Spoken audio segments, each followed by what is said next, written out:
Hello and welcome to the FatBoss Guide to the Spirit King's 10-man heroic in the Mogu'Shan Vault. Yes, this fight, they've done a really good job making it heroic. Like, they haven't changed too much, but they've changed enough to make it that little bit more extra challenging. Yeah. It's very challenging on the transition of the bosses. That's changed quite a bit. Now, before we go into this guide, make sure you've already seen our normal mode guide by clicking up on the annotation on your screen now, as we're not really going to go into too much detail about some of the normal mode mechanics, because they have been moved over into heroic. Yeah. Now to kick it off, you want to bring 1 tank, 3 healers, and 6 DPS. Ranged and melee are practically the same. You could argue that ranged are better, but yeah, they're just as useful as each other. Now, each individual boss on heroic has the exact same abilities, except they all have one additional ability. Shang has something called Impervious Shield. This makes him immune to all attacks. And while it is active, he'll return all his own attacks when you hit him. He'll like counter attack you, like retaliation. So if you hit him, he'll hit you back. And this is dispellable. It's a magic debuff, so all you need to do is dispel it when it comes up and don't hit him until it has been dispelled. On top of this, his flanking orders, rather than being one wall of the Mogu Panda bastards, it's actually 2. Yeah. So they cross over as well, so you need to watch out for them. Now, Meng also gets a buff that he puts on himself, and that's the only new ability for him, and this is called Delirious. Now, this doubles the rate of insanity that his get, and this is an enrage ability, so you just need to de-enrage it through, like, Tranquility Shot or Shiv or something. So it's literally as simple as that. You just want to get it off him, and it doesn't really do anything back to you, however all the other bosses do. Now, Subtai, he'll cast something called Sleight of Hand, and once this is active, when you hit him, you'll become debuffed, reducing your damage and your healing by 50%, and also your armor by 50%.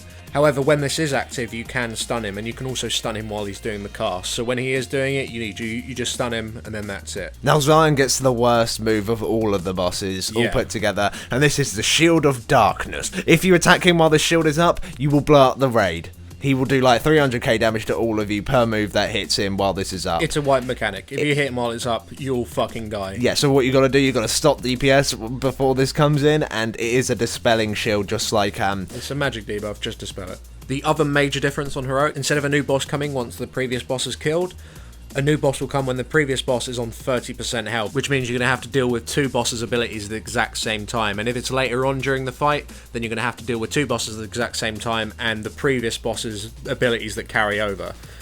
Which is, so you're still going to have to deal with the flanking orders, or whatever order you got the bosses spawning, which is also an important factor. The fight has got quite a tight enrage timer, and depending on what order you get the bosses, can actually slow you down quite a lot. Every time when the boss spawns, you'll always have Chang first, and afterwards is completely random. The best possible order you can get is Chang, then Subtai, then Zion, and then Meng. And the reason for this is because Meng is the most deadly, so you always want him last anyway, because the Maddening Shout is a complete pain in the arse. And Zion, the skulls that spawn is just DPS that isn't on the boss, so that does also slow you down. However, it is possible to do it in any order. You can get the bosses in absolutely any order, but it does make it more difficult. So if you are struggling and you keep getting a certain order, you can just keep wiping it until you get the order you want, but like we say, it is random and it might take a little while for you to get that. Now, in regards to the transitions for this fight, there's a certain way you want to be going into them. Of course, you can control when the next boss is going to come, because you need to take this boss down to 30% before the next boss comes.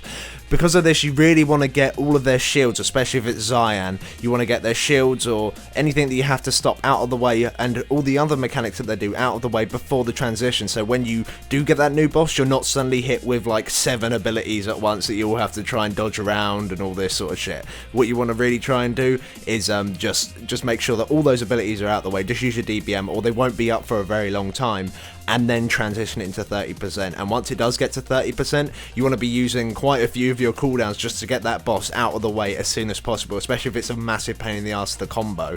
If the combo isn't too bad, then you may want to save your cooldowns for the next transition, but the transitions really do make the fight. If you can't pull off these transitions properly, you're going to get fucked. Also, your 1 tank is going to be tanking 2 bosses, so tanks at this point, you need your cooldowns up, and you're going to have your healers are going to be struggling, your tank's going to be struggling, your whole raid's these transitions just put a massive stress on the whole raid. So you just really got to pull through these transitions, and the fight itself is literally, can you dispel, stun, or de-enrage?